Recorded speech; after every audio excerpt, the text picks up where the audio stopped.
we were hashing out a topic, and so we were already talking about it, and I guess we should just start the podcast on that and talk about it on the air, so it's not like our discussion. So anyways, we're going to speed the users up. We were talking about aligning with, I'll say, anti-hunters. And so Ross had mentioned that I had kind of gotten into a Facebook.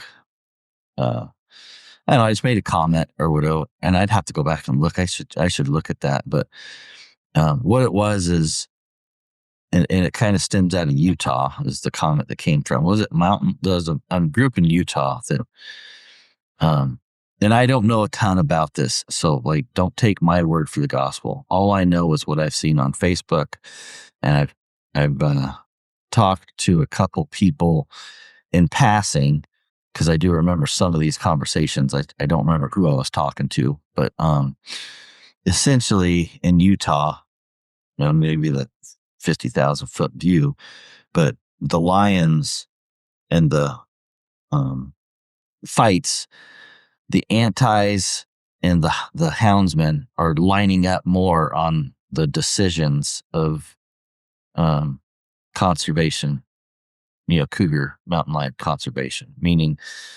not thrilled with the way Utah Game and Fish are doing it, where they're delisting them. So basically, you can just go kill a lion if you want. I don't know if you need a hunting license or what, but it's not it's really not registered like a big game animal, if that makes sense. I think you still got to get them checked, but neither group wants them all killed. Exactly. So the anti-hunt, that group, I forget what it's called. Utah Mountain Lion Alliance, I believe.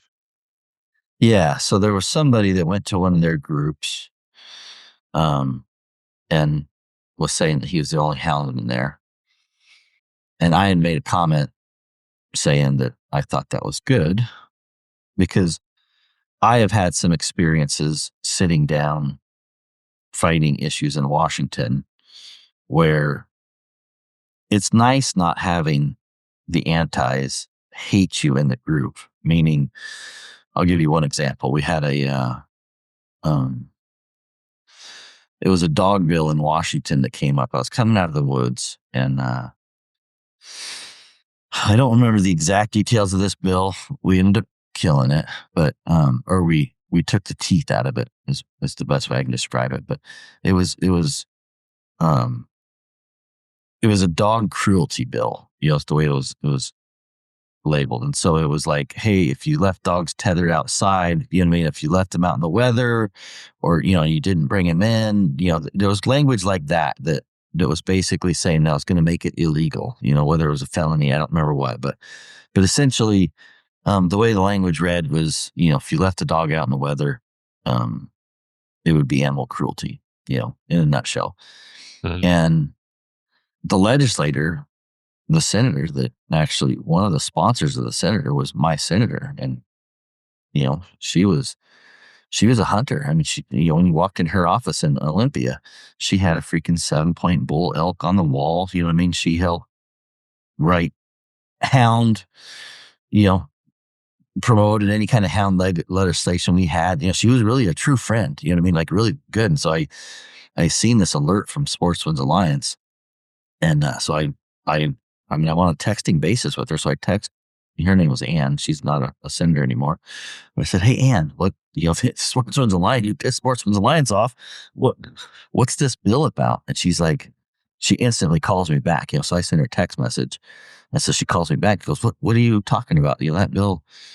And she explained that she's got chihuahuas. She's got little tiny yappy dogs that she loves. She's kind of known for that. So when you go to her office, you see the little two. I don't know if they're terriers or what, the little tiny fur dogs. Babies. They don't look like they could survive much of anything. You scare them and they might die. I was just I think those are the fur babies. Yeah, little fragile dogs. But those are her babies, and I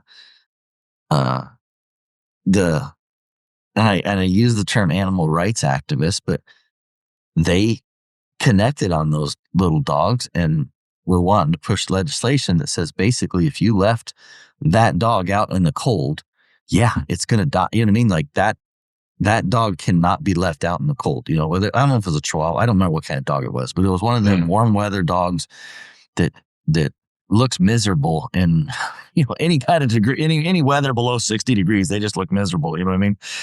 And so they drafted this bill, and the senator, my senator, her intent wasn't focused on me. She wasn't looking at it from my dogs or our dogs.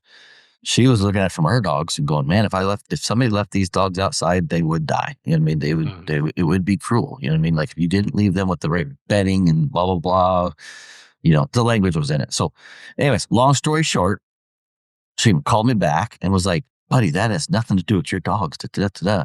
And she's like, I'm going to put a committee together and we're going to hash through this to make sure that this doesn't affect you guys, right? Because she didn't want it affecting hunting dogs. She goes, this is about my dogs, these Chihuahuas and da, da, da, da. This is not about a hunting dog. And so, anyways, I tell that story to say what happened is she called their people, HSUS. I had a seat at the table. You know what I mean? So there's eight to nine people sitting at this table. There was, had to go up to Olympia and sit at a committee or whatever they called it. A work group maybe is what they called it. And we had to work together to come up with the language that worked. And having, so this, I'm going to fully wrap around. I know I'm telling a big long story, but having that relationship with those people that sometimes hate you, you know what I mean? Or at least some of those groups is really helpful. Meaning, we were able to talk and take our dogs off the table.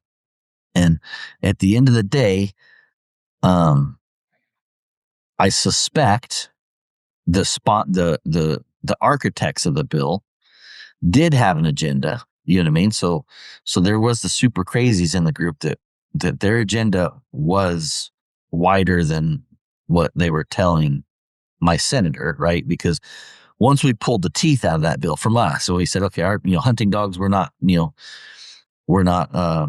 affected or whatever. We had the language, we seen all the language. I was like, man, if this is the type of dog that could cause death or whatever, so that somebody leaves a Chihuahua out, yeah, you can get in trouble. Oh, there was things like freaking sexual assault of a dog. You know what I mean? Like, and I'm like, yeah, let's keep that in there. You know what I mean? Mm-hmm. If somebody's freaking raping a dog, like, sorry, I'm sign me up. That should be illegal. You know what I mean? Like, I'm okay with that not being okay. So, what ended up happening, and most of the guys,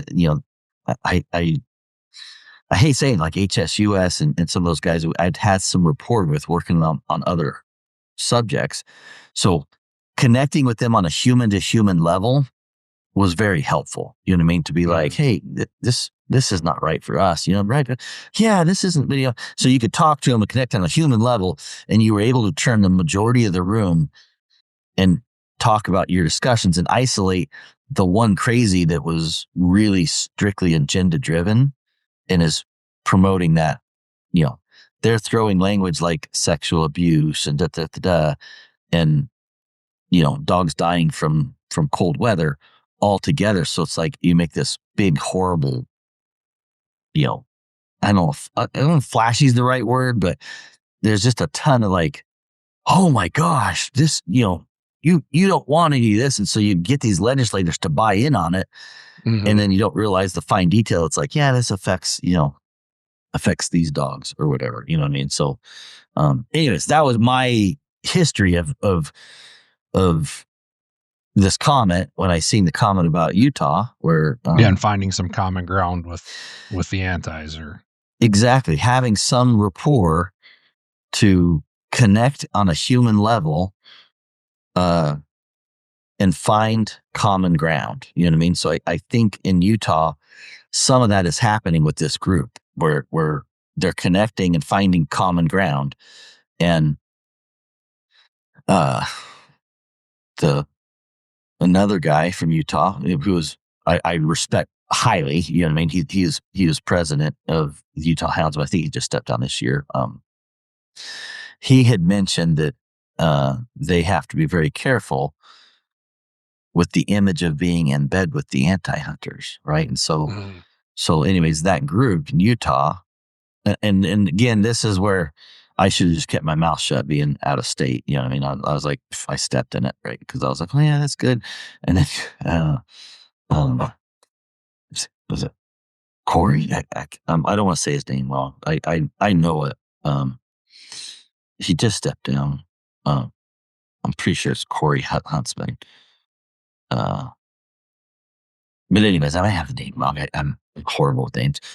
He had said that Utah, the Houndsmen were getting some flack from political uh, people who were almost like punishing them because they were aligning with the antis. And so it's like, oh, okay, that that is also true. You know what I mean? So like, It's there like a can be no-win two truths in situation. this.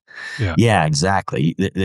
And that's kind of the crappy thing about it, is because it's like both of those statements, in my opinion, are true. Meaning, if we can soften the teeth, if we can take the teeth out of the argument, out of the antis, by connecting on a human level Mhm. and finding those common grounds where we don't want lions just getting killed to be killed. You know what I mean? Like they're a valuable asset. You know what I mean? We should be able to hunt them. We should be able to shoot them. We should be able to harvest them. All of that should be, you know, good. Now But on we the also flip want side, sustainable populations. yeah, yeah. So there's a point where we diverge. You know what I mean? So, anyways, I stepped in it because I got into both of it, and I clearly see that. Um, I can, I can, I can really, and this is what I normally said, is I normally defer to the local side of things, right? Meaning, if there's an issue in Utah, I don't want to be the guy, the ones telling Utah how to deal with their issue. You know what I mean? So, Mhm. um, the Utah Houndsmen have a big seat at the table. You know, Utah Houndsmen Association. They are the ones pushing and doing all the work. You know what I mean? So that guy is leading and meetings, and he's the one, you know, the president of the Utah Houndsman Association. He's the one that Republicans, I'm getting blown up. My petty James. He's the one that is feeling that pressure when he's in a senator's office or a legislator's office, and they're like, "Why are you guys in bed with the antis?" You know what I mean? Like that's Mhm. making our life difficult.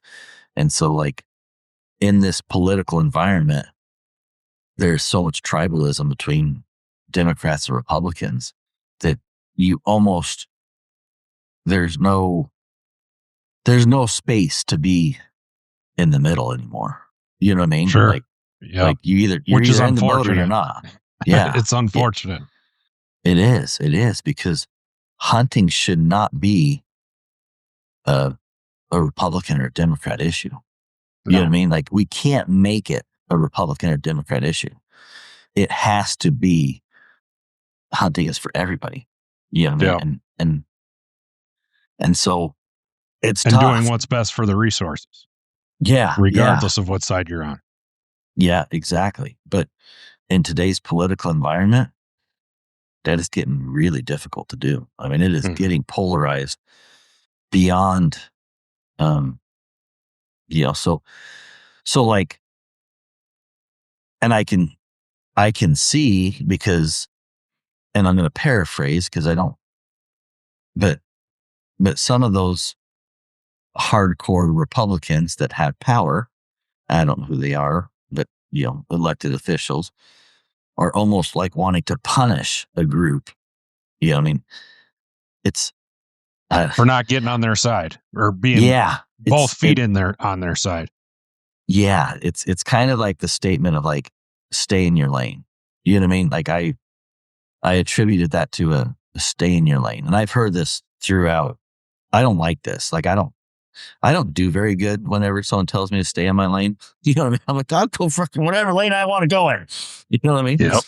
Um, but at the same time, it's um, it sucks when you have somebody Mhm. of power that has a power play, whether that's political, you know what I mean? Like in this situation, it was a political power play. I mean, it was somebody with political authority that was basically like, hey, you guys, if you don't toe the line, we're gonna show you what you know what I mean. Give you a little taste. And I've seen this with companies do this to me. You know what I mean? I'm not going to name companies, but big companies that essentially have said, well, if you don't do this, we might not have this for it. You know what I mean? Like Mhm. not a direct threat. That you know what I mean? It's never come out and be like, you must do this or I'm going to do X, Y. It's just a hint. You just get the feeling. You're like, yeah, I'm getting a little bit. I'm getting on their nerves. You know what I mean? Or whatever. So political. I think it just attributes to power. You know what I mean? So, anyways, Which is unfortunate because what we just went through last fall with the selling off the public lands and stuff. I mean, yeah, that was very much a Republican led agenda with Mike Lee and and I think we all showed as hunters we weren't afraid to go against that. Um, right. and it's unfortunate that that didn't create a little bit more of a standard, kind of showing the powers that be like, yeah, we're call us Republicans on the right, whatever, but we're also not afraid to step out of that box if we have to. And but Yeah. dealing with that was everybody. That was all hunters from hmm There's a and lot with of the pressure on that campaign. yeah. I was But surprised it took that much pressure to change in it. To be Utah, honest you're with you. just looking at basically just the houndsmen. So being at such a smaller pool, it's probably a little easier for them to tell them, they got a lot less to lose. It's probably a little easier for them to tell them just get in line. Yeah, yeah. I mean, it sucks when it happens. You know what I mean? Like it really does. It sucks when it happens to you, especially if you're you know houndsman hunter. I'm an independent guy. I don't like being told what to do. Like Mhm. I normally go the other direction when that happens. You know what I mean? Like, um, so with that said, I can, but on the flip side, especially when it's something that you love, you know what I mean? When you need that side, when you need the Republican side, whoever that person of power is, to protect you know what I mean? You don't want to make enemies Mhm. and have somebody with a vendetta just Yep. try to screw with you, especially if they have power. So that's not a winning argument either. You know what I mean? To be like, Yep. just throw them the middle finger and be like, I'll take whatever you got. And then find out that you're going to lose more. You know what I mean? Like, well, now, you know, It's really y- hard to beat the government when they're against you. yeah, exactly. When you got that big machine, not just the government, but anything that you're like, okay, when you need something from them to survive or do what you want to do, it's really intimidating. So, anyways, I back to the original topic that I stepped into, which was now I got fucking one foot in one side, one foot in the other, and I'm hard headed enough that when I say something, I normally lock in on it. You know what I mean? Like I don't fully take away my statement that we should try to find common ground with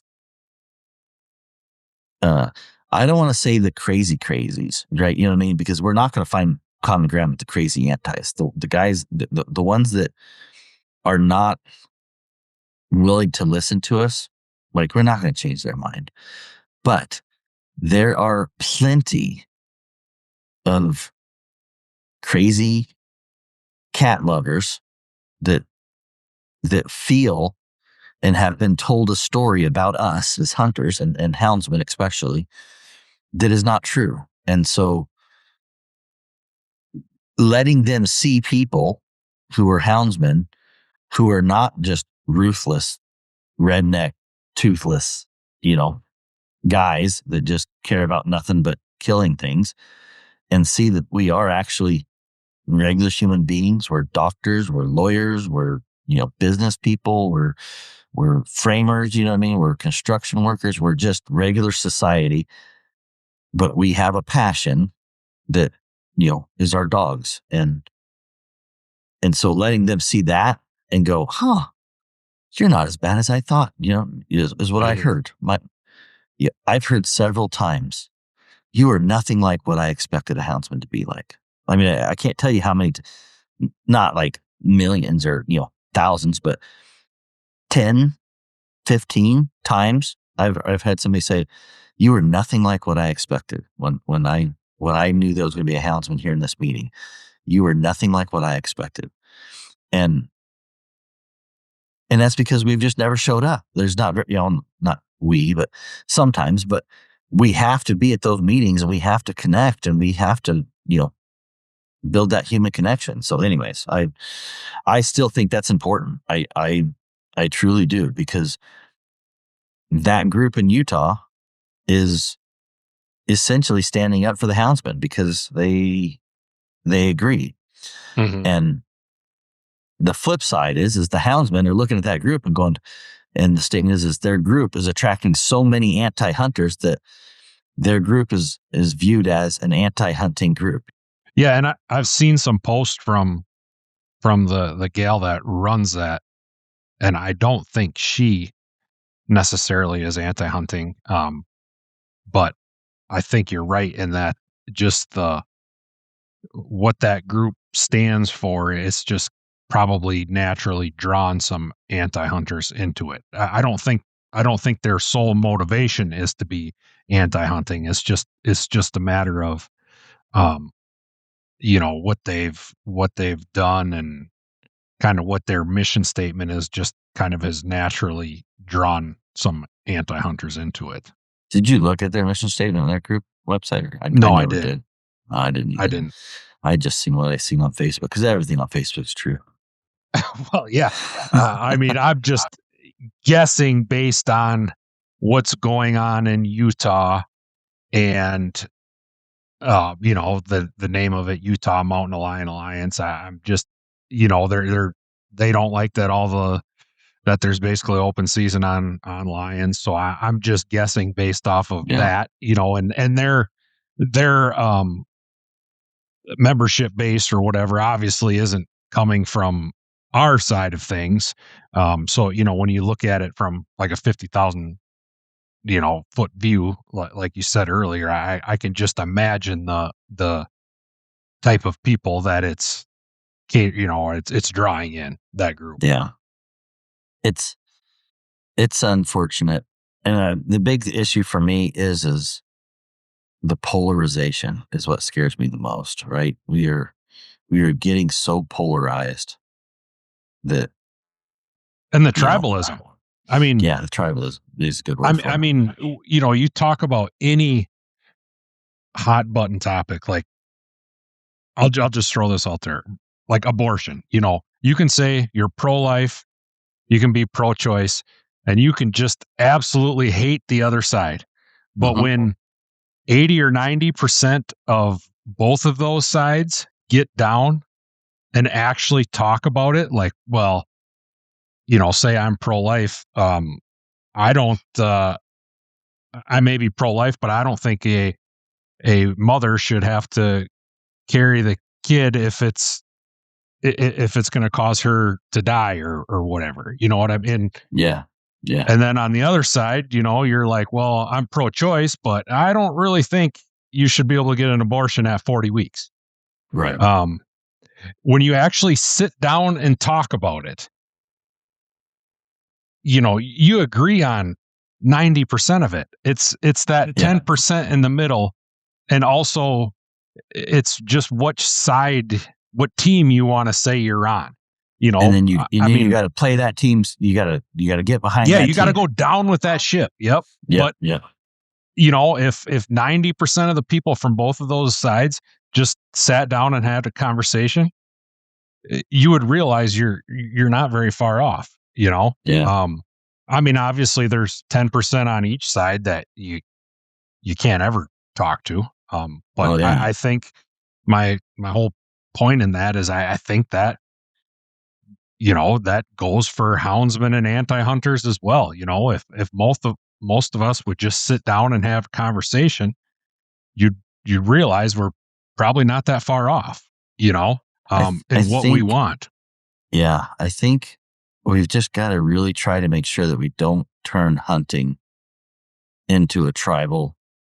It Mhm. is. It probably, it's probably already there, right? You know what I mean? Especially hunting with dogs, but we don't want that. You know what I mean? We don't want it to be, because I can tell you, in Washington, in Oregon, like, there's no, I mean, without Democrats, there's no hope. Like, it is a tribalist. It, we can argue and we can talk and common sense all this up to it, but the tribal vote comes down to, nope, I'm a Democrat, so I got to vote Democrat, and That I'm a line's Republican, been so drawn, and yep, yep, the there's line's no been drawn, crossing, and there's yep. and you can't cross, and so all you got to do is essentially, um, you got to make it a red or a blue vote. You know what I mean? It's like, God, that really sucks, and that's dangerous. You know what I mean? That's really dangerous going forward because, yeah. Anyways, I don't see it getting better, but that was what we were talking about before. That was a 27-minute discussion. We could have just talked about all. Unintended Yeah, exactly. unintended. So yeah, so I don't know the answer. I I see both sides of that argument, and and I also see the fact that, we've got our friends in the government, and the legislator, the senators, and at the same time, you got to support those guys. You know what I mean? So, like, it's just it's a complicated mess. Be like, okay, politics is dirty. Like, honestly, they say that, and you realize that, but it's like a big sausage making thing where you gotta make your votes and you gotta get your votes. And it used to be that they go across the aisle and find, and this probably still happens some, but they go across the aisle and they found those common grounds where they're like, hey, can you get us on this? You can support us on that, and we'll try to support you on that. And in that process, people get called traitors or whatever. And it's like, oh, you flipped or you did this. And it's like, well, they were making sausage. You know what I mean? Like, it's not Mhm. pretty, but they were like, hey, this is really important to me. If you could support me on this, I could try and support you on that. And slowly but surely, it feels like less of those issues are getting done that way. And now it's just like brute force, meaning if my team's winning, we're going to push the stake this far. And then later when their team wins, it's going to push the stake far. And so all we got is an election. Is all we can do is freaking one day we get a vote, and hopefully our team wins, and we're going to expect them to push the football a couple yards that way. And Yeah. and then they don't, and whatever. And so anyways, I don't know. It's one of those. It's some of that shit I just try not to think about because it's frustrating, and nobody has an answer to it. I think taking Yeah. money out of politics would help a lot. Um, Yeah. so you don't get these big donors that just get their agenda pushed all the time, but that's never going to happen. you know, Yeah. I don't know. I don't know what the answer is. Yeah. I really don't either. Um, I know that we need to try to keep our hunting and hounds as best we can. I mean, we don't want it to be a Republican issue. You know what Yeah. I mean? We want it to be an everybody issue. Like, finding those Democrats, which are really hard to, and they are hard to find. They are not easy, and they're getting harder. at least in my experience, I used to know a couple of them in Washington, and they got voted out. And so that was, I mean, that was again, it was the same topic. So we had, I'll just say his name, Brian Blake. He was a Democrat here in Washington, legislator, super good guy as far as hunting. You know what I mean? Like on hunting, he was perfect. He was great. You know what I mean? Yeah. And he worked with Joel Kratz, who was a Republican up north. Both these guys, so Joel retired, and Blake got voted out. But those guys were awesome together because one was a Republican, one was a Democrat, and so Brian was really helpful for us because if he was able to go to the rooms and the doors that we could not get into, I can easily go sing a song to a Republican and they're gonna be like, yeah, I support you. Yeah. But they can't do anything. They don't got the votes. You know what I mean? So he's gonna tell me what he wants to hear. You know what I mean? And he may believe it. He totally, like, Hunter. He agrees. He sees my viewpoint. He genuinely may just be telling me, he agrees, but he's powerless to do anything with. Whereas Brian, being a Democrat, he could go, well, let me see if I can go find a couple Democrat guys that are, would see me on this, or whatever. He could go find 2 or 3 votes. And that was a big deal because we needed those, you know what I mean? Yeah. So, or basically 6 votes because you're going, 3 from the other side coming to your side. Yep. Mm-hmm. And if we had to kill a bill, you know what I mean? If somebody write a hunting bill, he could go back there and be like, no, do not touch this. This is my thing, man. Like I will not mess with your marijuana stuff or whatever it is. You know what I mean? Those your gay and lesbian pride week or whatever it is. You know what I mean? Like those issues that were important to them, and hunting was not really important to them, but he was able to break that tribalism up and be like, hey, like this is, I know you may not understand it, but these guys are good. They help me out. Let's leave them alone. And so he could tone that down behind the doors, behind in those rooms that we were not allowed in, you know what I mean? In the leadership discussions or whatever. It was like, hey, could you just not pull that bill up on this or whatever? Go talk to a committee member or whoever it is, right? And those are super helpful people, right?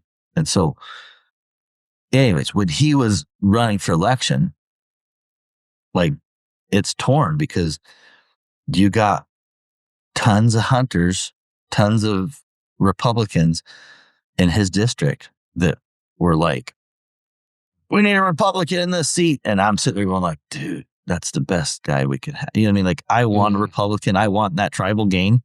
It's tough because on school, there was, I think, marijuana, there was some issues, some social issues that I didn't agree with. You know what I mean? Like socially, there were some issues as a Democrat that I didn't agree with. I think it was school. There were some other issues that were really his hammer that the school board or you know what I mean? Like the Republicans used and attacked him on, and they were all social issues. And for me, my issue is hunting. You know what I mean? Like when I'm voting or I want to know what they do on hunting. So that's like my number one issue. And so anyways, I just remember feeling like conflicted. It was like, man, like Brian's going to get axed over freaking school something union stuff. Yeah. Right. And marijuana, which are 2 things I don't give a shit about. I've never smoked dope in my life. And like I would align with the Republicans on it. But when I looked at what he did for me for hunting, but it's not a hill you were going to die on. Yeah. Yeah. No, for the amount of times this guy saved our ass in hunting or even got the limited hound stuff, back in 2010 when we did the pilot seasons and stuff. He was one of the architects of that, him and Joel Kratz, they got a hound hunting season they weren't able to sustain it. They weren't able to get it put in permanently because after the pilot or whatever, long story short, it fell short. But it wasn't for lack of effort, you know. And Mhm. so, anyways, and but people showed up to the polls. They seen the R. They got in the boat. They voted them out, and now we got nobody. I don't know. I don't know a Democrat that I could go. Here's one Lekinoff. She has been very good, but I haven't kept up, and I should have kept a better contact with her. But um, yeah, anyways, there's just very few people when I look at it as a Democrat and go, she gets some of the issues. And Lekinoff was up north. She came off the tribes, and came from a hunting family, and so just in the little bit that I known of her and talked to her, I know she had been really. She at least understood the heritage and some of that stuff.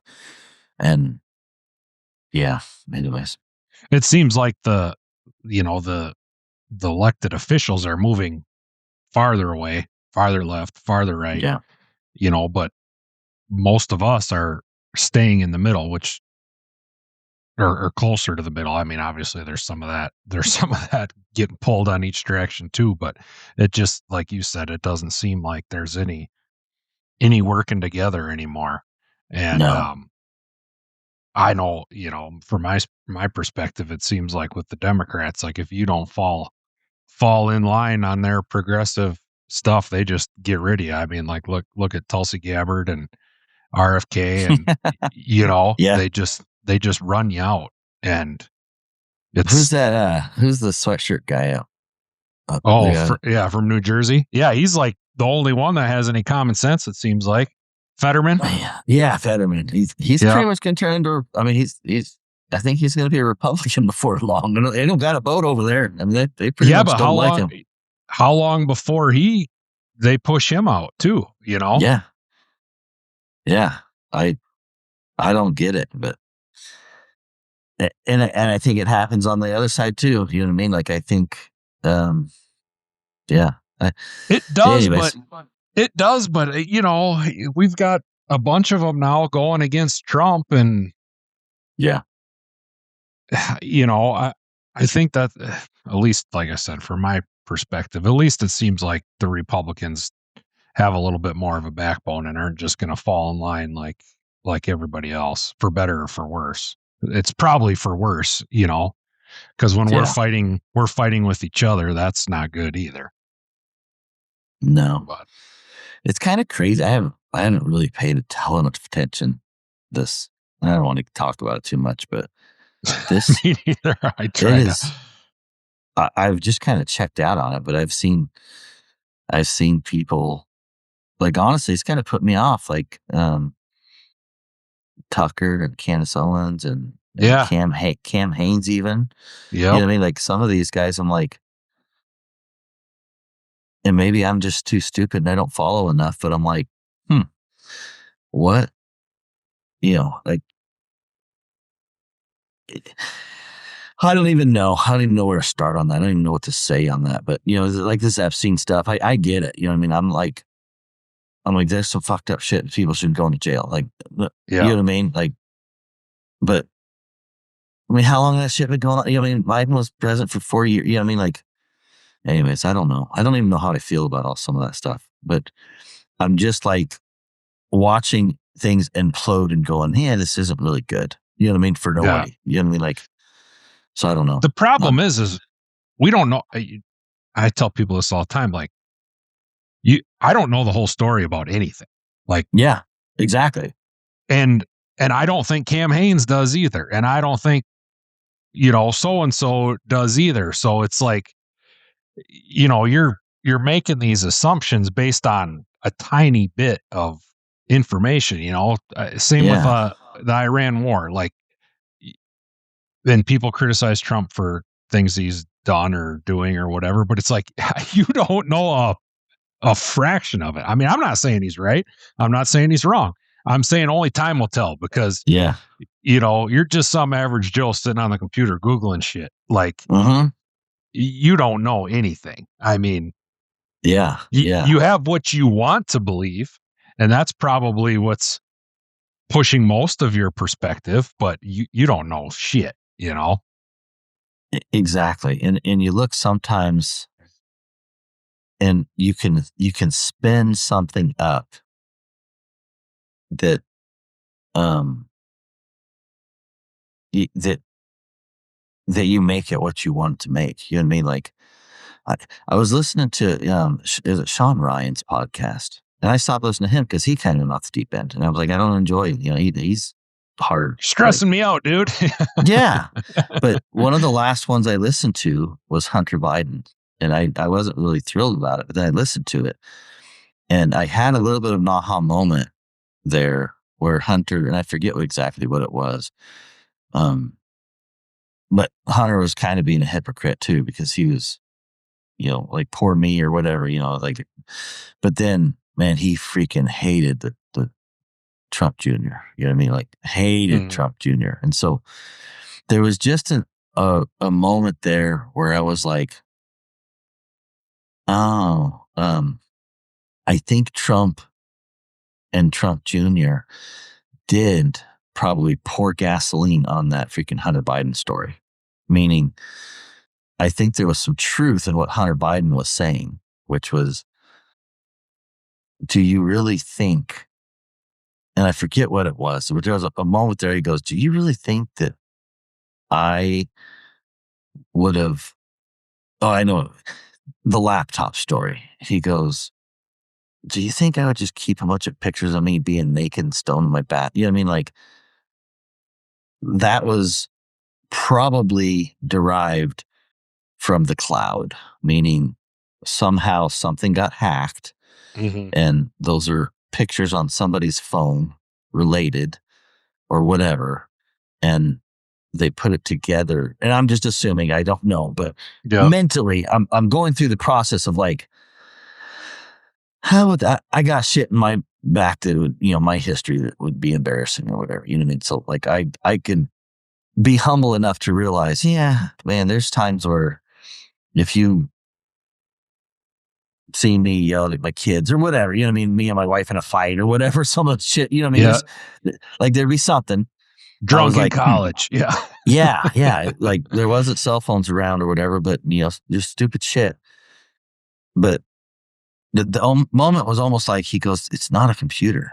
Like it was, that is real data. He goes, those are pictures of me that really happened. He goes, I'm not saying that they weren't real pictures, but he goes, that wasn't a computer. That wasn't a laptop. Somehow that was derived from the cloud. And so it was Mhm. built up and it was weaponized. And so that little tidbit for me was like, okay, there's there's a little bit of truth to that. And the Trump boys did absolutely pour gasoline on that story. And you know what I mean? Mhm. And used it. And and on the flip side, I'm like, that's my team. Go team. Right? You know what I Yep. mean? Like you got the ammo, fire that shit. You know what I mean? Like I'm tired of playing fair. You know what I mean? Like fair's Yeah. fair. Y'all did so much shit to Trump and to us that sorry, like we're returning fire. And if that's what it takes to return fire, those are real pictures. Game on. You know what I mean? Like I get the tribalism. You know what I mean? I'd be the one pulling the trigger. Like, well, let me shoot some over there. Yeah. Hack, hack, hack, hack, hack. You know what I mean? Like, can I try that gun over there? Like, I get it. I'm in the boat and I will be loading and handing you ammunition. You know what I mean? Like lies, whatever it takes. You know what I mean? Like I see both sides. I really do. I look at it and go, was that fair? Probably not if you're Hunter Biden. You know what I mean? Hunter Biden was kind of like, you know, I honestly, after listening to that, I felt a little bit of sympathy. Like, dude, you got fucked up. Not quite fair. You know what I mean? You had a shitty life. You were drunk. You did made some bad choices. And those got put through the freaking, they got put Under a on a missile. microscope, everything. Yep. Exactly. And, and, that would have probably sucked. You know what I mean? For him to be like, dude. But on the flip side, I'm like, They'd have don't done the same shit. Yeah. exactly. You did the same shit. You know what I mean? Like Yeah. you guys did all that to Trump, and you weren't up there you know what I mean? You weren't up there, whatever. And then so anyways, it's just it's just complicated, man. Like I get think in the there's a boat. term for that, confirmation bias. Yeah, yeah, Whatever you want to believe, you can go Google it and, affirm your position. yeah. I think so. And there's also the like get in the boat. Like this is stay in your lane. You know what I mean? Like this is the battle we're in, and this is if this is what it takes to win the election. I look at it and go, yeah, okay. Nothing's It was off all true. limits. Nothing's off. Yeah. They have proven that there's nothing off limits. And I don't know how you go back to I don't know like how you go back. I really don't. I maybe that makes You're me a bad person. you're stressing me out now. This is not what we were supposed to talk about No. today. How do we get to Hunter Biden and Trump? I don't even know. Holy hell. That was rough. Yeah, anyways, The let's whole chase reason it. this started is because we were just talking about the that new group that popped up on Facebook, the National Mountain Yeah, Lion Alliance. the tribalism. You know, I mean, Yep. basically, it's yeah, it's tribalism, but it's happening on it's happening everywhere. It's happening on a local level and a national level, and it's kind of scary. I'll be honest. It's like I just want to go take my dogs and go play in the woods. Yeah, be left alone. But you know, I don't think that we all can't do that either. Yeah. If, What? if we don't fight Let's for some of this stuff. yeah. So let's change the topic on that farm bill. Yeah, We finally, me and you talked about that a month ago, 2 months ago. I don't know when it yeah, first. longer than a month, I would guess. And I seen. I know I was worried about it because it was tucked into that farm bill and watching the committee. I don't think I watched the committee before our podcast, did we? Or maybe I did. I think we I just can't Googled remember. it. Yeah. Well, I watched the committee whenever they introduced that bill for the The Grey, Greyhound Protection Act or whatever. yeah, the Greyhound Protection Act, and it was pretty disheartening to watch that you had legislators that there was no real opposition to that language, you know, and The initial language. yeah, when they entered it into Yep. when they amended it, and there was one senator that kind of was asking some questions. You could tell he kind of wanted a better understanding of it. You could tell maybe he was a little bit nervous about it or whatever, just because he didn't. And the truth was, is nobody knew. Like there was no experience or expertise in that committee, meaning nobody had a clue about anything about greyhound racing and the other language, the coursing and the that kind of language. And So do so, you think so sorry to interrupt you, but no, go ahead. going back to that story you told earlier about um the senator in Washington and her little dogs, do you think it was kind of that situation that the people, because if you looked at the authors of that bill and the co-authors, I mean, it was 50-50 split down the middle, Democrats and Yeah, Republicans. Do you both think like the Republicans and Democrats. Republicans, yeah, do you think they didn't really realize the ramifications of the wording that was in there? Do you think it was Yeah, kind of a innocent 100%. deal, just I like what happened with you in Washington? Yep, I 100%. I think that's That's what I want to believe. yeah. I think the people who wrote the bill, who wrote the language, are smart and they know what they're doing. You know what I They mean? knew what they're doing. Like I think they had that language in there for a purpose, and I think they damn near found a perfect storm to slide it in and And the get it in Republicans there. are like, "Oh yeah, greyhound racing. We could do away Exactly. with that," and didn't Yep. realize everything else that was in it. Yeah, they get the horror stories and talk all the bad stuff, and then the other stuff did go in there. And so, and because it wasn't its own bill, right? Because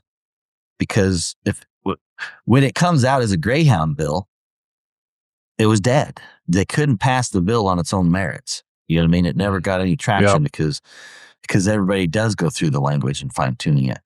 But when they throw it in as an amendment on a Piggyback it. Yep. 1,000-page bill, I'm sure I don't know how big that bill is, but I'm sure it's It's huge. huge. That farm bill, The right? farm bill is one of the biggest they pass, Yeah. regularly. So when you throw this, 3 paragraphs, 5 paragraphs into, a 1,000,000-word bill, it's like you talk about it in the committee and then it's done. That's it. You know what I mean? So when I seen that, I was like, oh shit. Oh shit. Like they talked about it in the committee. There was no expertise to talk about anything. It should not have been in there. You know what I mean? Like it really shouldn't have. But There's lots of them that are like that. yeah, That yeah. shouldn't be in there, and they are. And so getting that killed or stopped, I was like, "Phew, that's going to be tough. That's going to be really tough." And I don't know. I don't have the connections. My 2 senators, 100% are anti. Like Patty Murray and Maria Cantwell are absolutely useless. So like, I send them letters, but they don't even reply back. You know what I mean? Mhm. And the representative, I forget what her name is, Kamloops or something. Ironically, she's the one that beat Joe Kent. You talk about big politics. Like she's the one that beat Joe Kent, and so Joe Kent's down the whole drama, whatever. Joe Mhm. Kent ran for my district here and lost. And Maria was Democrat, beat her. She has been. I also emailed her, but I never got a response back. But I know she's been fighting for like sea lions, selling salmon fishing. So like, I'm kind of like she knows there's a storm coming because of this election. We should be a Democrat little district here, um, but I think she won honestly because I think Joe Kent was a little bit, I don't know. Too He right. rubbed some, yeah, he rubbed some people the wrong way. You know what I mean? Like, um, there's just a lot of history in this district. Janie Herrera Butler was before. That's who was in this position before. She was a Republican, but she was an anti-Trumper. And so when she voted to impeach Trump, I told Mhm. her, and I had donated to her, years ago. And I said, dude, you just signed your death bill. Like you Just can't slit do your own that. throat. Yeah. Get in the boat. God damn it. Jamie, get in the boat. You can't do that. You know what I mean? This is me. Ironically, you know what I mean? Essentially, she got out of the boat and voted to impeach Trump on the first run. And I told her, I said, good luck, you're not gonna win. And I had I remember talking in Hunter's Heritage meetings with uh, Mark Pigeons, brilliant guy, really smart on politics. And I told him, I said, Mark, she just lost because he was endorsing her, and that group was endorsing because she'd been good on hunting. Like honestly, Yeah. Jamie, like I sat down and I donated to her. She was good, whatever. But when she did that, and I told Mark, I said, we need to endorse it was Joe Kent, right? I said, we need to endorse Joe Kent too. You know what I mean? Because like she's going to be gone. And he's like, no, she Yeah. won't. She'll win. She's going to win by a landslide. Because Mark kind of didn't like Trump either, right? He was the old guard kind of, that old guard politics. You know what I mean? Whatever. Yeah. And I said, Mark, I'm gonna tell you right now, I live in North Clark County. Like these are my neighbors.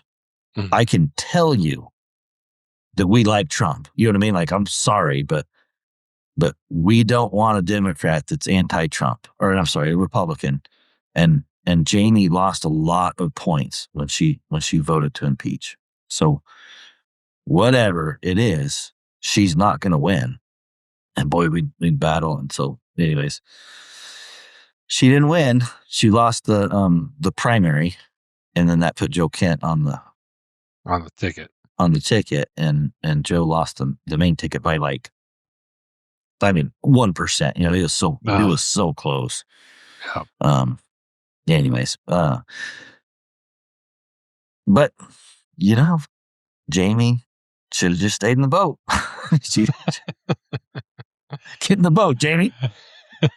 Anyway, so that was the start of it. So I've been watching this shit get in the boat for a little while now that I think about it. The last 10 years. And you know what happened to Joe Kent? He didn't stay his ass in the boat. Joe Kent is out of the boat too, isn't he? Now he's sinking. Exactly. I'm like, yeah. So anyways, get in the boat. You know what I mean? Like, so whenever Utah was like, get in the boat, I'm like, okay, maybe we should just get in the boat. We look at the history of it, like, there's some truth. Just get in the boat. Just stuck our tail and get in the boat. Just get in the boat. You don't have to agree with it. Just get in the boat. Yeah. Oh shit. Anyways. So the whole reason we were talking about this, for people that didn't see it floating around, is the anti-hunting language got pulled out of that greyhound protection bill. Yes. Thankfully. And there's a lot of people, you know, I know Sportsman's Alliance was big on it, you know, and they're all touting it as a win. Yeah. I see some people still mad that we're touting it as a win, because there are still going to be people affected by it. Basically, greyhound racing is done. And I do sympathize with that side of it too, because I do. But like, if I go right back to the beginning, I'm like, dude, that was on a freaking straight silver platter to be winning. And I'm sorry, we're a hunting organization.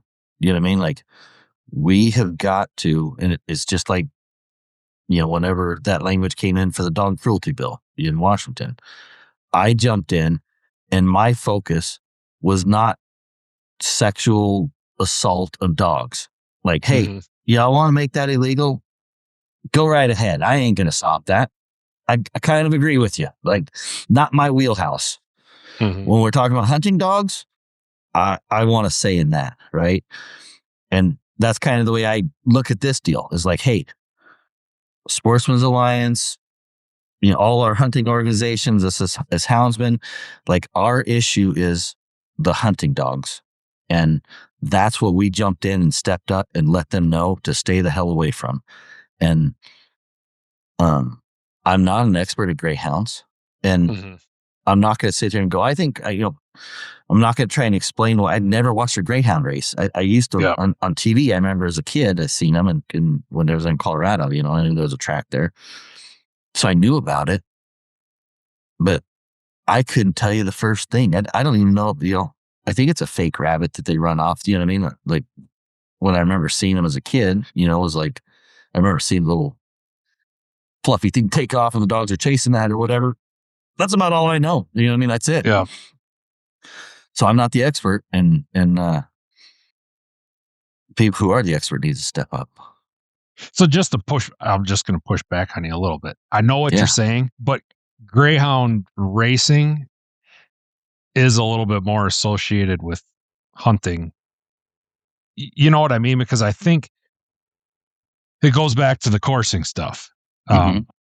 You know, in New Mexico, the greyhounds chasing a rabbit.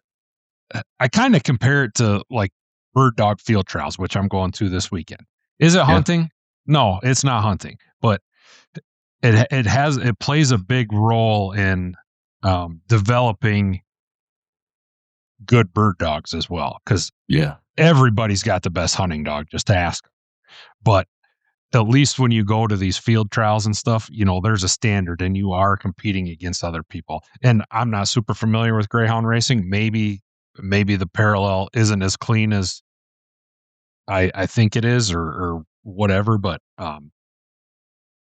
That's in my mind, that's kind of what I compare are it you to. telling me to get in the boat, Ross? Yeah, get in the damn boat. No, I, Kind just of. I mean, you make a good point. I, I agree. Like, it is a valid thing that I haven't quite thought about because that is not my style of hunting. You know what I mean? Like, that is yeah, it's a very valid point. Like, it's not my, it's not my style of hunting, and I don't appreciate that style of hunting. You know what I mean? Like, I'm never gonna do that. Like, that's not yeah, my, same. I'm now that doesn't mean it's bad. You know what I mean? Like, It doesn't mean you're opposed to it. You're just not. right? It's not your hill to die on. Yeah, Like, but I sympathize with that because I see this happen a lot of times in the hound world. Like the parallels between what we do with our hounds and what the bird dog guys do with their dogs. Like it's very similar, and a lot of times I see hounds getting attacked, and these bird dog guys just kind of sit back and watch it and are like, sucks to be them. yeah, Um, yeah, you know what I mean? And so I sympathize a little bit with the greyhound people. Like it, like you said, it's not. I've never done it. I don't. Um, I don't have other than basic knowledge on it. It's probably something I'll never do. It's nothing I really have any interest in doing. But I sympathize with them in the fact that a lot of us are just kind of sitting back and looking at it and being like, well, sucks to be them. At least they're not coming for my sport, yeah. The part I struggle with personally for me is the, like, how much effort do I got to put into a losing argument Yeah, sometimes? Like, when we talk, if we talk about these coursing guys or the yeah, coyote guys, you know what I mean? And I'm talking about the coyote guys that they don't trail. If you're not, I guess we talked about this a little bit. If you're trying to dispatch the animal with a gun, I don't have a problem with that. No problem, right? If the hunter is the one making the decision to dispatch the animal, that's kind of my line, my personal line that I want my dogs for me. My dogs are there to help me and give me the opportunity to make the decision. You that's know what I kind of the mean? line where you feel you can defend it. Yes, that exactly. That's kind of where I can say I can catch and release, I can tranquilize, or I can, you know, kill. Harvest, yeah. You know what I mean? Harvest. I can, I am a tool and a resource to have the choice. Meaning, there is, if we just took cougars, right? What are the other options? Okay, there's catch, release, you know, haze, whatever you want to call it. There's tranquilize for science or relocation or whatever, Um, and then there's kill, whether it's for harvest or hunting or, you know, protection or whatever, you know what I mean? But I get to make those decisions. You know what I mean? So if my dogs made all the decisions, I could tell you which one they pick. You know what I mean? They want to kill it all. You know what I mean? Like Hmm. they're not there to. They don't have the same capacity to think about the other options as I do, and so I think you're right. Like that for me, just on a. And I'm not saying my way is the right way. I'm not saying that at all. It's just where I can personally draw a defense and spell out an argument that I feel is pretty formidable. If I have to lay out and spell out my argument and defend it, I feel confident I can do that. When it comes to the coursing guys, and whether it's the catching the rabbit or the coyotes, and I just see it on the videos, when they post this on social, I'm like, gosh, I don't know that I'm the person to defend that. I don't. Hmm. I have a hard time finding the language to defend that. And it's like those guys need to step up and figure that out because that's coming. You know what I mean? And so I look at it and I go, you know, I would I have not seen a greyhound person step up and give me, in any form of capacity, a definitive, like, good, strong rebuttal to why they should be able to do what they do. You know what I mean? Like, I haven't seen it. I'm not saying it's not there, but I have not seen a Greyhound Association group, club, whoever battle it, even come to the table with a formidable defense. It's everything I've seen has been like, we can't leave those guys behind. You know what I mean? Which I Yeah, agree, yeah, but I'm like, where are they? Like, yeah. so I need a captain over there that I can be like, hey, I'm going to defer to this guy. You know what I mean? Like, Where's the what's his National name? Greyhound Alliance? Right? Where's the state Greyhound Alliance? You know what I mean? Like, Yeah, where is one man that I can be like, you know what, Johnny over here, he's the Greyhound guy. He's the Greyhound expert. I'm going to defer to him. You know what I mean? Like, I support him. Johnny, what do you need me to say? What you know what I mean? Like, yeah, I don't know who that is. You know what I mean? Like, I don't know. I can't tell you if somebody goes, hey, I want to donate, $1,000 to fight for Greyhound rights. I can't tell you where to send that money. I can't yeah. tell you what group is doing any. Like, it might be there, but where are they? They shouldn't Well, show up on my feed. and the truth of it is, unfortunately, it's kind of been like a death by a thousand cuts to that sport because Mhm. used to be a bunch of tracks in Florida. There are none anymore. There used to be Right, tracks other places. There's two tracks left in, I don't know, West Virginia, I believe, and right. so it's almost like that sport is just hanging by a thread right now, and this is just basically the final knockout blow. Um, Yeah. One of the guys, I was talking to somebody, and he had said that the rescue groups were having a hard time finding greyhounds to rescue. You know what I mean? So, like, they were struggling because there was no greyhounds to rescue. You know what I mean? So it's like, I think it is just a dying sport. And I just look at that and go, we can't let that happen to us. yeah, And and that's why these state associations, that's why the Sportsman's Alliance, that's why, you know, Safari Club, all these different groups and hunting groups that we're gathering to raise and do what we do, which is writing our legislators, and we got the language stripped out, why it's so important. You know what I mean? I think it's a great example to be like, hey, this is what we can't let happen, because it will run us over if we're not careful. hmm, So yeah. Anyway, yeah. I see your point. I mean, I definitely, if it comes from a hunting background, the greyhound racing and stuff like that, I'm not opposed to it. I really, I'd be like, tell me where to send my emails. I sent them. You know what I mean?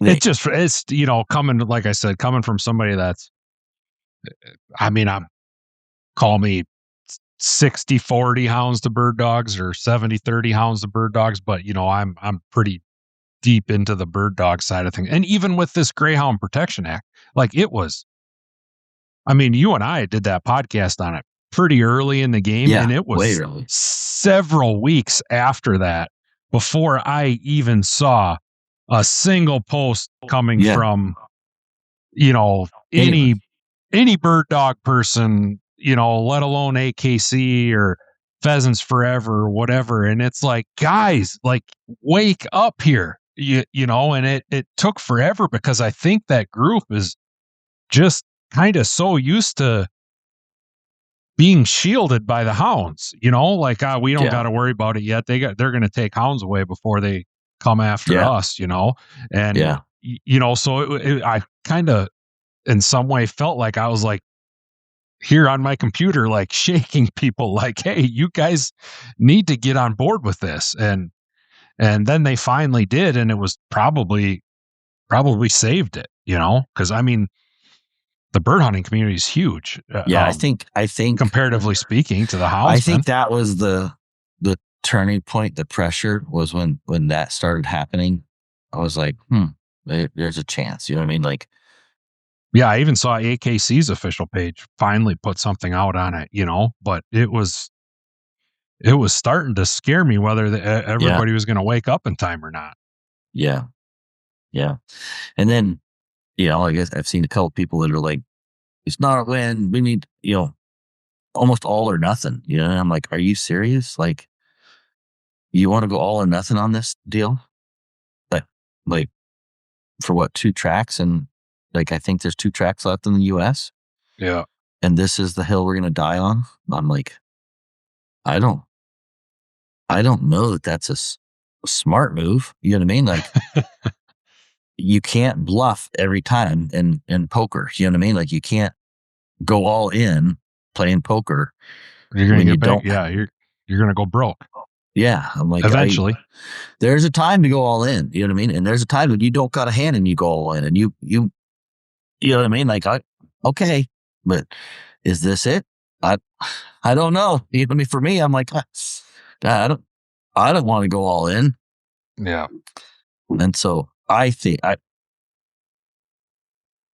I don't know. Like I said, I do feel bad because, but me and you, I called it from the beginning. I didn't think they were going to get the greyhound stuff stripped out before it was even a thing on the internet. You know what I mean? Like 2 months before, I was like, dude, this is going to be really difficult to get stripped out. So Mm-hmm.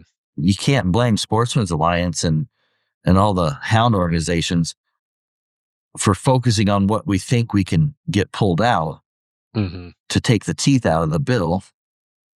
And, so at least it doesn't affect us. And then if we want to try and work on the greyhound, let me know. Like, I'm willing to do what you need me to do. What is Mm-hmm. it that you need me to do to fix that? You know what I mean? Everybody that I see people post on Facebook, we need to do this. Create the plan that's going to work. I don't think it's going to work, but I will still get in the boat and write the emails or whatever it is that you tell me. You give me the reasons. You give me the explanations about why it should be taken out. I, well, the best argument I heard is this doesn't belong in the farm bill, like that. Yeah. Yeah, you know what I mean. Like, Which is valid. That's a very valid. Like, but I don't think they're going to be like, yeah, okay, I heard your No, point. there's You know what I mean? there's too much precedent for, like I said, there's tons of bills that get passed with shit that shouldn't be in them. Yeah, Unrelated exactly. shit that shouldn't be in them. So So the precedent is there already. So there's my argument. I don't think it's a good enough one to get it, to be like, oh, sorry, let me just pull that out. You know what I mean? Like, Yeah. I doubt it, but whatever. It's like I think the pressure, the reason they got taken out was because of the bird dog, because of the AKC, because of, the hunters. I think it was enough pressure, that people were like, yeah, this is giving us a bad rap. You know what I mean? There's getting to be a lot of people that are going to watch this vote, and they don't like people watching their vote. You know what I mean? They want us all just kind of not paying attention. And so I think they kind of were like, yep, this is causing us we're starting to get calls. We're starting to get drama. Let's make this go away. Mm-hmm. I'm willing to call on Greyhound. I'm willing to write an email on the Greyhound. Are the bird guys? You know what I mean? Are those bird hunters going to do that? I don't Nope. think so. Or is the AKC guys? You know what I mean? Like, whenever the AKC sends out a press report to all their hunters, are they going to get people to pick up the phone and call about greyhound racing? I don't think so. You know what I mean? Well, they would have done it. Or, I mean, they should have done it already, shouldn't they? Back when, Yeah. yeah, But it's all about focused on hunting, right? Because the reason those bird hunters, in my opinion, sent an email was because they felt it was connected to hunting. Well, I mean, if AKC was going to get on and start fighting the greyhound stuff, like we said before, that fight is, I mean, it's hanging by a thread right now. I mean, they should have been doing that years ago, back before Florida shut them down, and Yeah. before they let it get to this point. Yeah. Yeah. Now it's on But life support, basically. I think, yeah, exactly. And I think the only, I think the AKC, they came in on the animal cruelty. You know what I mean? Like when they do write that ship, they've been pretty good, Hmm.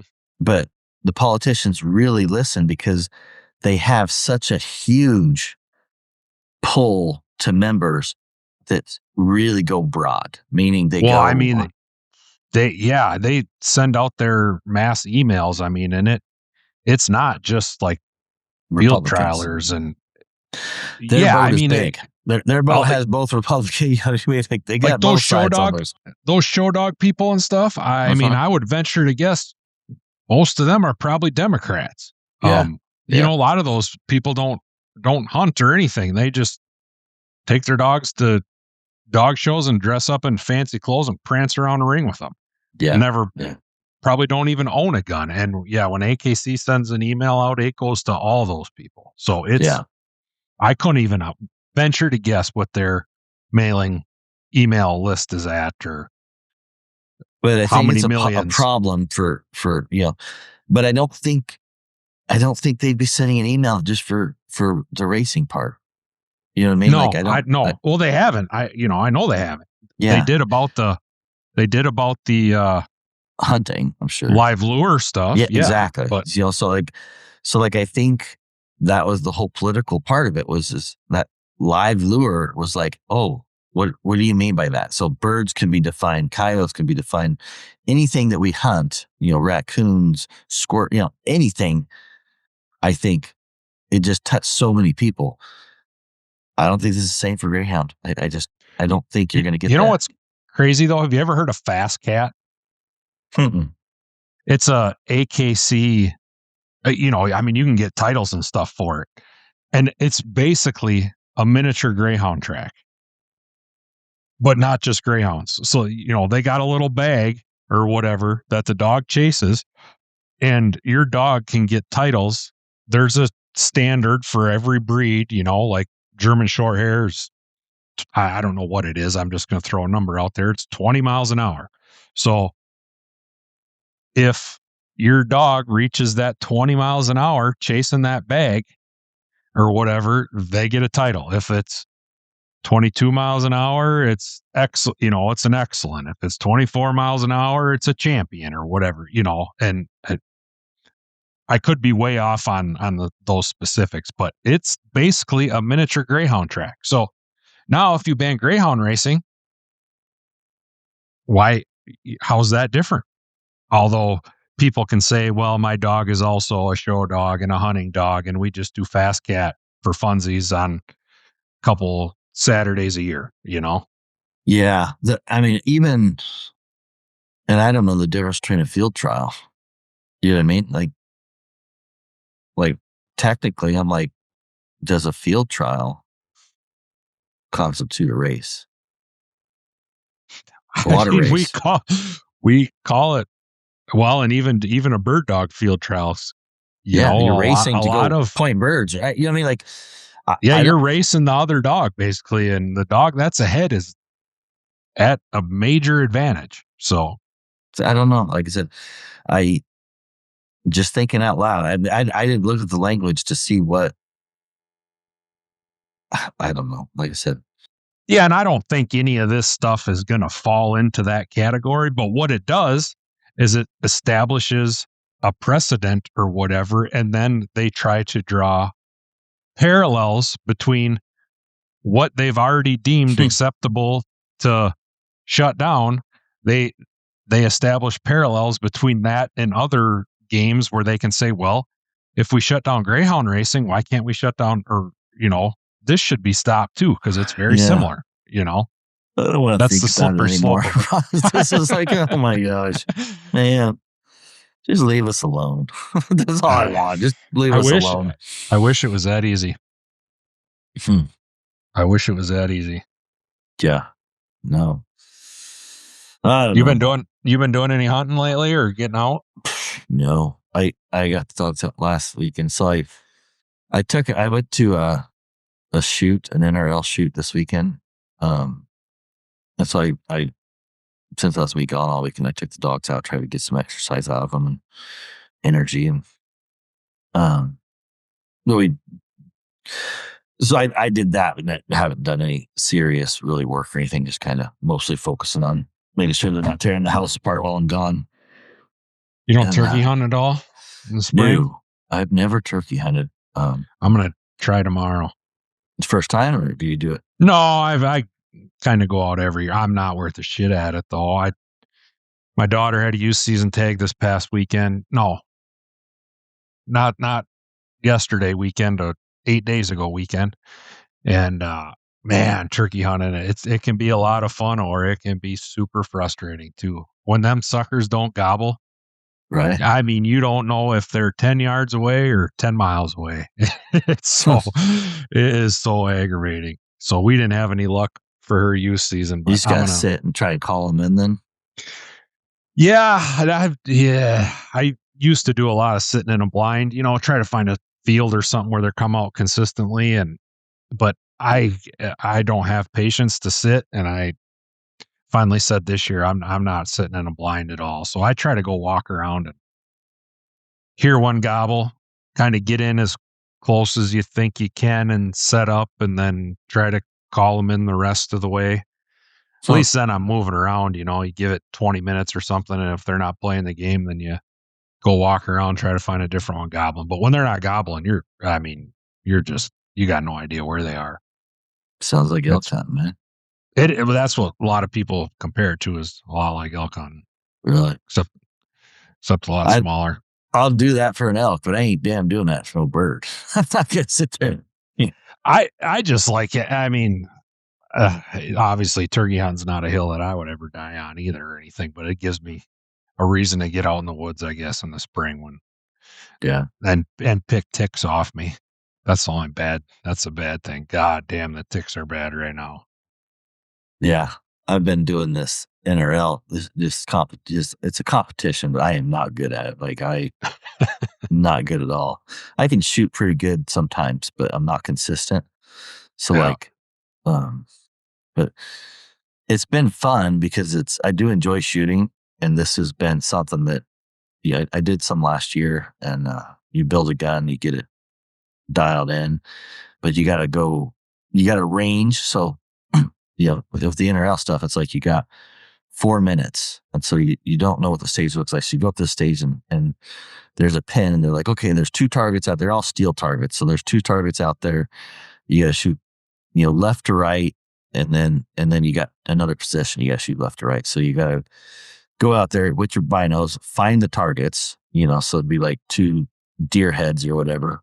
yeah, And one will be, 457 yards and the other one will be, 700 yards or whatever. And so you're trying to figure out your settings and your dope and, and get a good range. I mean, you got to figure out what range it is. So you're trying to figure out, is it on the hill or is it below the hill or whatever? And, and then get in a position and shoot, set the settings up with the wind and figure out yes. Anyways, 4 minutes is not a lot of time when you're doing that. I can promise I'm you. sure. And then you got Feeling rushed the whole time. yeah. As you get like last year, 100%. I was like, dude, your clock is like 1.5 second. You know what I mean? Like, you listen to a podcast, it's like 1.5 seconds. I'm like, pretty sure your clock is running fast. But now, as you get more comfortable with the finding targets, doping targets, and they say slow is fast, which kind of it really is. Once you get comfortable with it, then you just like, okay, there's one, 5.2 mil. There's two, 3.6 mil. Okay, I'll look for targets for 2 minutes, and then I got 2 minutes to shoot, and everything settles in, and you're just methodical. It gets better, you know what I mean? But in the beginning, you're scrambling. You're like, oh my gosh, you're throwing your pack around. You're trying to get this out or whatever. I mean, there was one stage where literally I forgot my earbuds. So I got my dope. It was ironically, it was two cougars. So I found the two cougars. I go set up. I got the magazine in, safety up, bolt down. I'm on the thing. And I hear the guy behind me, you got your earbuds on? She was talking to the other RO, the range officer. And I'm like, bolt up, safety off. I'm like, no, I don't. I put my gun down and I was using earbuds, right? But I wasn't going to try and get those set up. So I like dig in the bottom of my pack. I had a spare set of earmuffs. And so I threw them on. This is all on the clock, 4 minutes. And so I throw them on. I'm like, thank you for mentioning that. He goes, well, that wasn't for you, but I'm glad you were paying attention because I had to touch that off of that muzzle brake and it would have been a loud son of a bitch. But yeah, the rest of the hunt, I'd have been like, oh. But it's probably like any discipline though. The more the more you do it, you get your program dialed in, and everything slows down a little bit. I'm going to bird dog field trials this weekend, and I remember when I started doing those, it's 30 minutes that you run, and when I started doing them, it's like they'd call time. I'd be like, "Are you serious?" Like that was 30 minutes. Like it felt like we were out here for like 5 minutes. And now that I'm a little more comfortable with it and stuff, there's times where I find myself like, geez, are we done yet? The time just slows down a lot for you, when you're not in a panic all the time. You're just going through your process. It is amazing, isn't it? That you just, in the beginning, it's like, it seems like it's nothing. And then as you figure out that process, it's like you got plenty of time. I mean, a lot.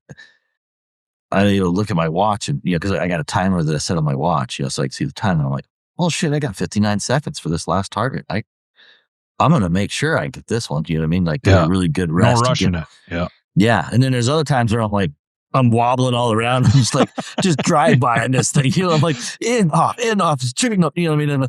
And it's like Hip 5 shoot. seconds. I'm like, no. And they're like, don't even look at that one. that was like the Hail Mary. I had no shot at it, but I was like, well, if I don't pull the trigger, I know there's 0 chance I'm going to get 0 points here. But if there's a squirrel slight finds chance, a nut every once in a while, so maybe right. I'm like, there's a chance that if I pull the trigger and there's a lead piece of projectile going through there, something's going to happen and it smacks it up in the area. I mean, it was so, but that's been really fun. Like I have actually really enjoyed it. It just sucks. This one was, I mean, I'm a gimp right now. Like because you got to carry your pack. You have in this NRL hunter game, you have to have everything stowed. So like you have a tripod, a heavy bag, which is like a sandbag. It doesn't have to. You don't have to, but to shoot at 800 yards, it's nice to have something to get stable. Set up on. So so you try and bring what you need to shoot stable. One of the targets was like 1,100 yards. Most of them are like 6 to 4 to 800 yards. You know what I mean? Like, so you need to be stable. You know what I mean? You're not just going to pull up and shoot from the hip. So, but everything's got to be stowed. You have your rifle in your hand, but your bipod's got to be folded up. Everything's got to be like you're hunting. So you walk in there and then you start. So you throw your pack on the ground, and I normally have my tripod and my bag clipped on one clip, so I can unclip it and everything falls off, and I grab the bag and do I had the binos with range finding and stuff, and so you're doing all that, and it's just fun. You know what I mean? But anyways, this one was just brutal for the hike. Like we had to hike all the way to the stages because it was a ridge. And it was a little bit wet, so they didn't want anybody driving or anything. And so it's probably a good 3/4 to a mile hike into the middle of the stage. And then you got to hike, the stages, there's 2 stages, so it's 2 ridges. So the first day you're on stage, one half of the stages, which is 10 stages, and you're hiking up this ridge and you shoot, and then 100 yards, you go up 200 yards, whatever. And then after that, you hike all the way down. It's about a mile to the loop to go back to the stage 11 or 1, whichever one you started at, right? And you go back up, and then you had to hike all the way out. And so like, I think somebody said we hiked like 8 miles over the weekend with heavy pack, not even chasing dogs. No, not even chasing dogs. And 16-pound guns, so you can have a up to 16 pounds. You can't go over. And you got, so God I mean, damn, that's a literally, you're heavy probably rifle. talking 50 pounds on your pack. You know what I mean? So you really got to carry everything. And I was, there was a couple of times it was rough. I'm not gonna lie. So yesterday, I'm at work. I'm not feeling too bad, and then I get a cramp in my calf, and dude, I was limping the rest of the day. I was like, what the hell? Like, I had some cramping happen during the shoot, and I remember texting my wife. So my wife's a personal trainer. I go, I think I need to hire a cute personal trainer. Because I was getting my ass kicked that first day, like not in shape. Like I'm getting old. The older I get, I deal with cramping bad on days when I'm hiking a lot. Yeah, Bad.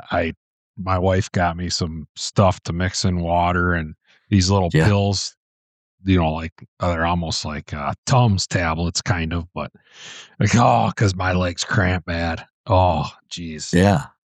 That's what happens with me. Mostly when I put a pack on, my hip flexors will start Yep. hurting, and then my front of those are my quads. I mean, it was at one point Saturday that I was like literally stopping, going, man, I don't know what like if I was hunting, I'd just chill out for a little while, Yeah. but on this deal, you can't necessarily because you got to keep the flow going. You know what I mean? I'm like, Yeah. and it was rough. It was brutal. Um, It was a good reminder that I need to stay in shape, though. Yeah. Sitting too much Yeah. at the computer desk. And then I'm going to go do another one this weekend. I'm going to go meet James. It's not a NRL 100 one. This one's, it's a different shoot. I don't know, it's like a PRS shoot, but I think this one, there's 200 rounds. So that one, it's like there's up to 4 targets. So there'll either be 4 targets. You got to find all 4 targets for one position, 2 targets, 2 positions, or 1 target, 4 positions. You know what I mean? So like, but you're always shooting 4. And if you hit one first round impact, you get 2 points for it. So you're done. So if you shoot the stage clean, you only shoot 4 times. There's only Mm. four targets to engage. You're allowed to engage the target a second time for a point. So it's like a perfect score would be 8 at the stage because you hit all 4 targets the first time, 2 points each target. Yep. And then if you missed one and hit it, then you get a point for each one. So you can get 4 if you shot them all the second time. If you missed it the first time, shot them the second time. And you could get 0 very easily. Like there was one point where I didn't even look at my scope. Like literally, I'm looking at my glasses and my glasses are screwing up and I can't range it. I keep ranging this bush instead of the target. I didn't even see the target. I seen a placard. And I never even got to look through my rifle scope at that stage. It was like total 0. And I zeroed out a couple of them really humbly. So, but So you only shoot like 4 to 8 times? you could a maximum amount that you would shoot would be 8. If you 8. missed Yep. everything, if you missed everything and shot everything that you could, 8 shots is the maximum shooting. And there's 20 stages. So what And is then the that? one you're 100. going to this weekend is 200? Yeah. So that one, the maximum shooting I could do last weekend would have been 160 rounds. If I Okay. missed every shot, if I took every shot and missed every shot, I Yeah. would shoot 160 bullets, right? If I was a perfect score, I would only shoot 80. I would hit everything Sure. the first time and only shot it once. I would shoot 80. So it's 80 between, and there are many times you don't get it, you run out of time. So, Yeah. whatever. This next one is, and it's not a PRS or an NRL, but it'll be like 12 shots at each stage. And I don't think they're going to be blind stages. So it means when you're sitting there, you can see the targets, you can range them, you can get your dope, you can write everything down, be okay, first target's going to be 3.2 mils, second target's going to be this, what's the wind doing? So you might be able to do all your calculations beforehand. Last weekend, Sure. you didn't. Like you didn't know where the targets were until the clock was running. You know what I mean? You had to find Yeah. them and engage them. Next weekend, or this weekend coming up, is 12 shots, 10 to 12 shots per stage. and I don't know if it's going to be a blind or if I got to find the targets on the clock or if you're going to be able to know what the targets are before the clock. And so, um, but it's a lot more shooting. So it's going to be like, there might be 5 targets and you got to shoot each one twice. Even if you hit it, you got to hit it the second, to get all the points, you got to shoot it 2 times. Sure. It's just a different game. I like the hunter one better just because it's like when you kill that target, it's done, whereas some of the PRS ones are like, we don't care, shoot it. You get 2 points every time you hit it. And so to get the maximum points, you got to shoot all 12 ones and you got to hit them all and blah, blah, blah, blah, blah. And so, I got a different gun. I got a heavier barrel for that because I don't want to melt my barrel down on my one gun. So, Jeez. and then I got to load 200 freaking rounds by Thursday. So I got to. I was gonna say that's a lot. I haven't shot 200 rounds in 10 years probably. I know. So and I'm like, I shot 150. Yeah. I've loaded 200 last week and they're pretty much gone. I guess I got 40 or 50 left. So I've shot 150 out of my 125 Creed.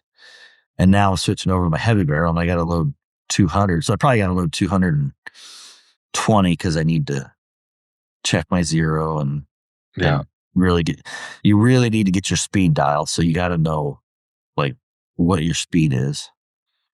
And it's kind of cool. They got these Garmin chronographs. I don't know if you've seen those or not. Zero. Yeah. So it tells you what the bullet speed is. So you shoot it, pretty self-explanatory. And you get this zero. I mean, Ross, we're talking a fucking zero. Like, you know what I mean? Like not like a 0, 0. 0, 0. Not a close enough to 0. You know what I mean? Like back when we go to the zero bore for hunting season, you're like, 2 in the bullseye and 1 high. Yeah, that's pretty good. It's dead. You know what I mean? Like we're looking at the 1 high going, what the hell happened there? Why is it 1 high? You know what I mean? Like literally putting like my 0 was 2 in the dead bullseye and there's 1 hole. You know what I mean? Like, and I'm like, okay, that's good. I want to shoot that 3rd one, but being literally, a 1/4 of an inch high is not acceptable when on these guns. I mean, it's like we're seeing it. We're a 1/4 inch high. We're just above. We're not in the center of the circle of bullseye. We'll take that out of the scope, and then you take this chronograph and you put it at 100 yards, right? And you got to shoot within an inch of that chronograph without hitting that son of a. We're talking a $500 chronograph, right? Oops, that one slipped. Come on. Exactly. There's still room for like, 100. And so you, at first, I mean, you're like, what the hell am I going to do? I'm going to take a $500 chronograph and I got to shoot within a mil. So 3 inches, you know what I mean? But it feels like an inch, but you got to be within 3 inches of it. And then it'll read the speed at 100 yards, right? And it flashes at you and then it tells you the speed. And so you can enter that into your Kestrel, your ballistic calculation. And it is amazing what that shit does. Like, some of the things that are happening, what you're doing is like 800 yards. Okay. 5.4. Tink. I mean, it's like, it is down to a science on some of that stuff but if you do it the redneck way, like we did when we were hunting, you go 0 that thing right before hunting season. You're like, oh yeah, 2-inch group. They're all in the center. There you go. You got 1 high, 1 low, and 1 to the right. You know what I mean? You average those together. It's like, yeah, it's good enough. Good enough. Like, that's the way mine are. Yep. Yeah, that's in the kill zone. You know what I mean? Like, and I've hunted that way for 20, 30 years. You know what I mean? Like I've always been an inch high guy. You know what I mean? Like my guns are inch high at 100 yards, and that's where I put them. You know what I mean? Like, 1 or 2 inches. It's amazing. It's annoying. No wonder why I always freaking shot a bunch of backbone. You know what I mean? I always seem to hit them high, because I shoot them at 70 yards and they're really high. It's like, damn, I freaking took out 2 inches high at 70. Yeah, exactly. And anyways, just shooting and kind of learning this new thing has been interesting on that standpoint to be like, man, this is now, you know, 300, 400 yards and just shooting a lot. I mean, Mhm. I probably shot 800 rounds in the competitions, like, I don't know, somewhere around there. When do you do that? You know what I mean? When do you shoot Oh, yeah. rifles that much in different positions, prone positions, off the log? You're gonna get better for sure. Yeah, Yeah. yeah. So I reckon my son, I had him doing it last year, and it is it is well worth. If you have a kid that you're frustrated with that can't hit shit, it is well worth grabbing. And you don't have to reload yourself. You know what I mean? You grab a 6.5 Creedmoor and shoot, go get in one of these things. They're all over. There's one in Wisconsin. They say they do in Wisconsin, and Mhm. go do it, man. Like, you will come out of that thing. That kid will be, but you know what I mean? By round 10, he's going to be starting coming there. Round 20, round 30. But after 50, 60, 70 rounds, it's just Yeah. muscle memory at this point. You know what I mean? I So, know my, niece and nephew were in a 22 league for a long time at a rod and gun club down by their house, and, I mean, that made it I would lo I it's too far away. I think it's, like, almost an hour from my house, so, yeah, like, to get there after school and stuff, it just but I every would love to week. get them in that. Yeah, couple nights a week. It's just we got so much shit going on now, we got volleyball and t-ball and softball and, Yeah. it's tough. Oh, That yeah. field trial I'm gonna go to this weekend, I'm pretty sure that's the only one I'm gonna go to all spring because, my kids just got so much stuff going on and I don't wanna miss it. Yeah. Yeah. So I'm gonna go to this one. It's kind of our home field trial. I'm on the committee and stuff, and one of my dogs needs a few amateur points, so I'm hoping we can pick those up, get lucky and pick those up. But yeah, it's tough time. It's I just told my wife we're gonna go to Montana um first week in June for like 10 days. Uh a buddy's kid is graduating and I haven't taken the family out there yet. So we just thought it was a good excuse, but we're gonna pull our camper out there. But I told my wife, I'm like, when we get home, I should probably just sell that thing.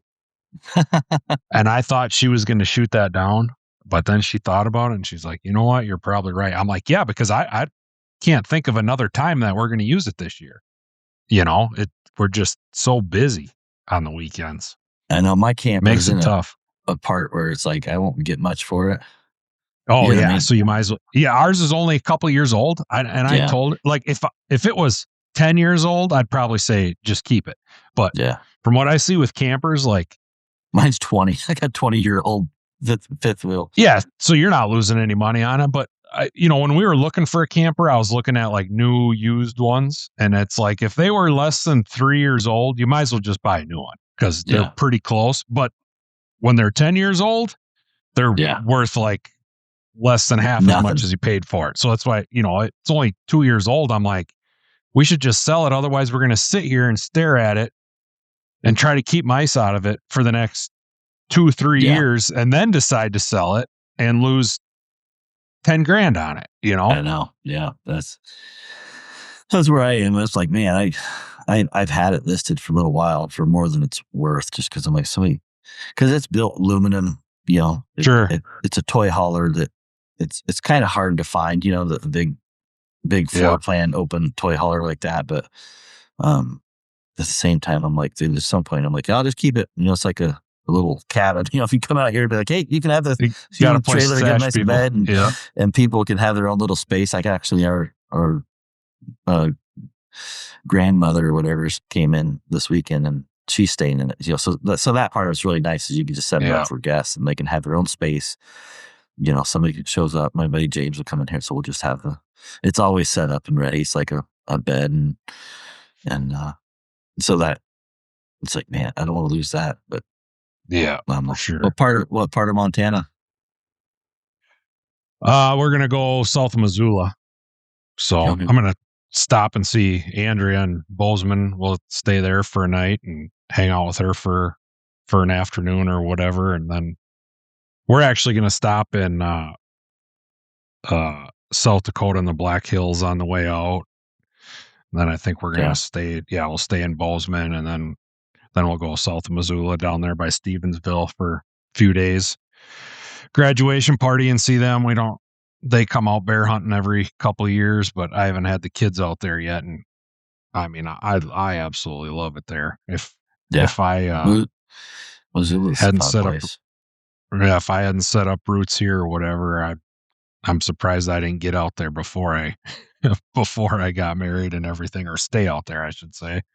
Yeah. But so I'm looking forward to being out there. I wish I had a little more Um, time to go fishing and stuff, but it's gonna be tough with the kids, and yeah. I I'll, don't think they do good in a drift boat for 8 hours either. So yeah. No, I'll just miss you. I'm going to be I got one of those shoots in Montana. I do 3 shoots this year. The one I did last oh, weekend. Next weekend, I got to shoot, you know, mo- and mostly because I bought half a beef with my buddy. So I got to go, like, I'd probably back out of that shoot this weekend we gotta go I'm as get it. sore as I am right now. But I told my wife, I was like, I still got to go pick that cow up. Like, we bought a half a cow over there. Um, that had it all butchered, so it's in a freezer. So I'm like, I at least got to go pick that up. So it would be nice to go drive, if I got to go drive over there to shoot, and I could drive back. Yeah. And then there's a shoot up in Belt, Montana, which is above Great Falls, I think. And Okay. that's kind of a fun shoot. So me and Heather are going to go travel that one together and go do that. So, When's but that's that? in May or May. early May or middle of May. Yep. Yeah. Yeah, And we'll be then, out the week after Memorial Day, I think. okay. Yeah. So Yeah. Well, so we'll just pass it. I'll just be through there. So we drove through Missoula to get there, and then fly into Spokane and then ride with my buddy. And then we just sure. drive up, Take drive up Highway there. 200 over, I think I so. would guess. Yeah. Yeah. We'll see. It's, it's all in the air, but I think we're going to shoot teams, which I'm kind of nervous about because he shoots a lot better than I do. So I'm like, you sure you want my score? Tell tell him get on his back. Yeah. You have to carry He, me through this one.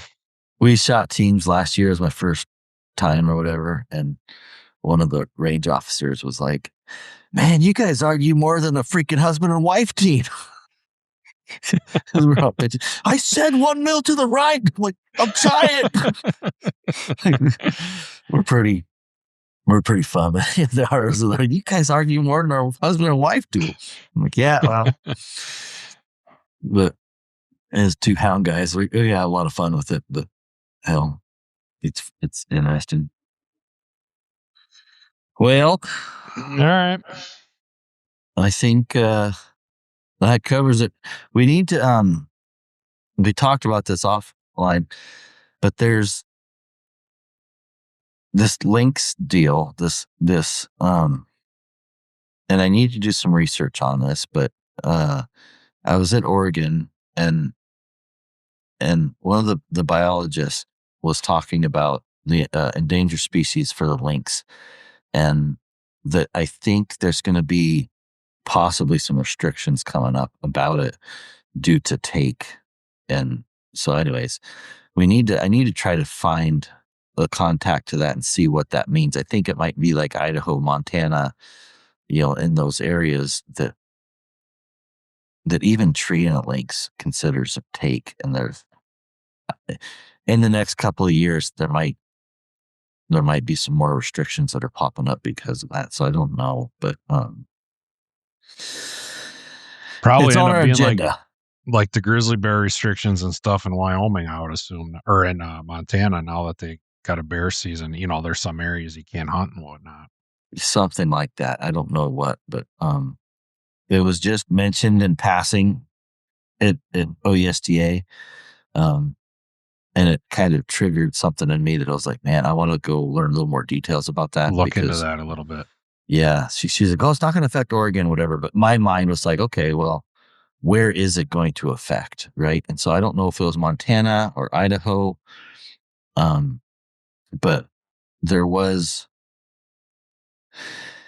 It's on the radar that we might see more restrictions because of the Endangered Species Act around lynx than we want. And so, and I don't know what that means. I don't know what the answer to that is.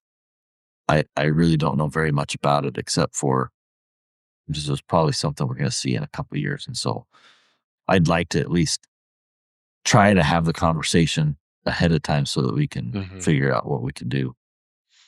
It'd be kind of, I'd be kind of surprised if it didn't include Maine as well. Maine's probably got one of the biggest lynx populations, don't they? Yeah.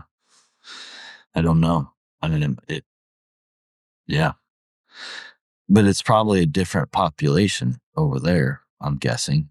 A different segment or Like, whatever. and maybe, I mean, I really don't know, but, Mhm. um, most of the time,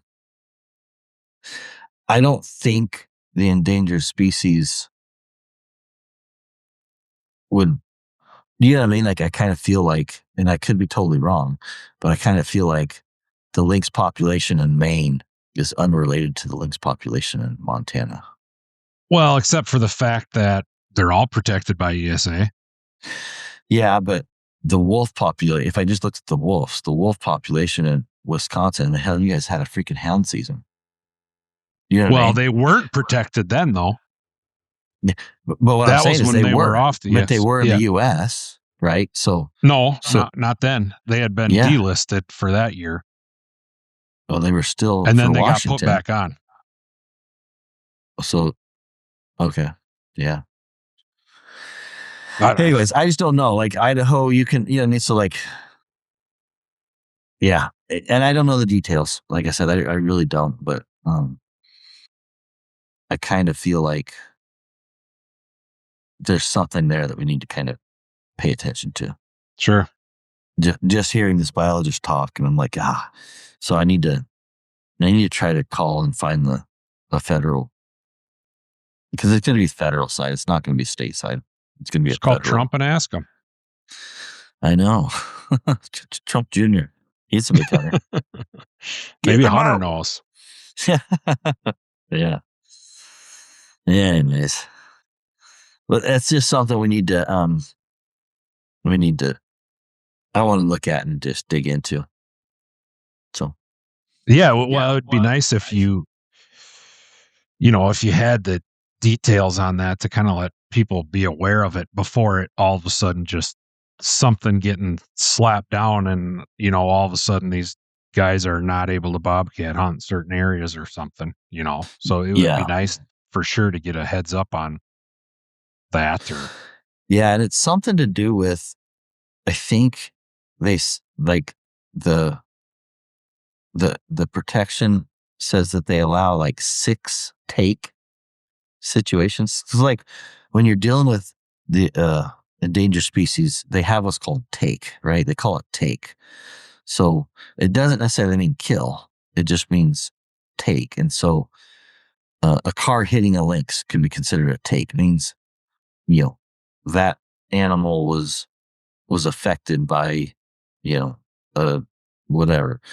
And I think even catching it in a trap, you know what I mean? If you caught one in a cage trap, that would even, and you let it go. I think that still is considered take, meaning even though you didn't harm it, you stopped that animal from whatever, and so they consider that a take. And so I think they're allowed like 6 takes in a Mhm. certain area or whatever. And as I understand it, they were going to hit that, meaning between cars, traps, whatever is happening in the take. And the important piece that I took away with was catch, even if you just caught and released a lynx, if you accidentally treed a lynx and you told the government, I'm not telling you what to do or not, but that would be considered a take against the Endangered Species Act.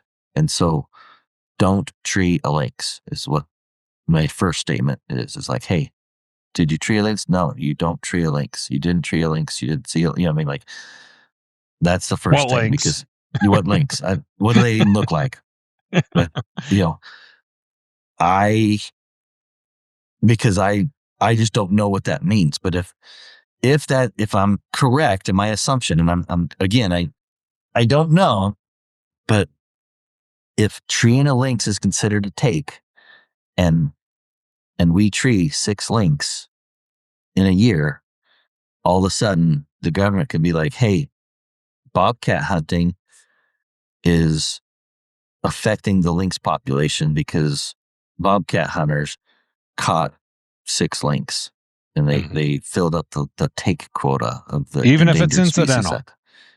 Even if it's incidental, if you caught it in a foothold snare trap, you know what I mean? Like it's not just hounds, you know what I mean? Like this issue is bigger than that. But if bobcat trappers caught lynx and that was reported, then that would be considered a take. So they could be like, hey, we can't afford to let bobcat trappers trap bobcats because they might accidentally catch a lynx. And so anyways, these are just the rules that are going through my head that I'm like, we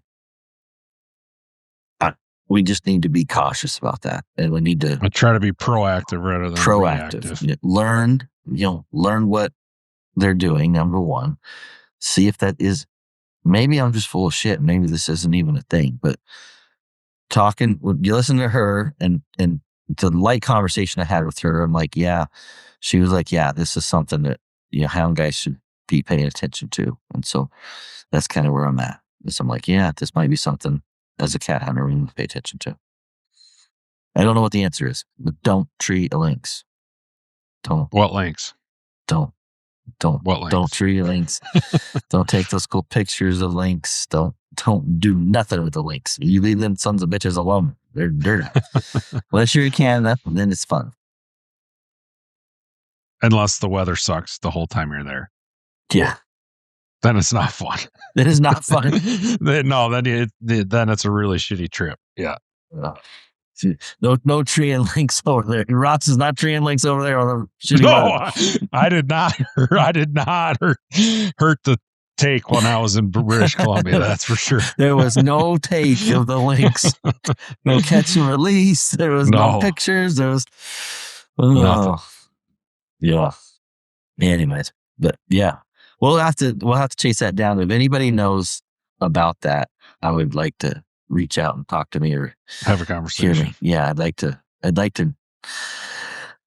stir that up a little bit and try to learn a little bit more about it, so that if it's going to be on some federal agenda in the next year or two, that we kind of try to pay attention to it and try to have somebody at those meetings to really advocate for, I don't say catch and release, but whatever we can do to make sure that incidental doesn't affect and bring in negative consequences. That's what we really want. But so my ultimate goal is to make sure that we don't have negative consequences to hunting because of some stupid endangered species federal rule that doesn't make any sense, but gives them a reason to shut down hunting. So that's about what I know. I don't know much more than that. So I could be full of shit. Hopefully you're full of shit, but get in the boat. Get in the boat. I'm not in the boat on this one quite yet, but no. So, all right, let's wrap her up here. Sounds good.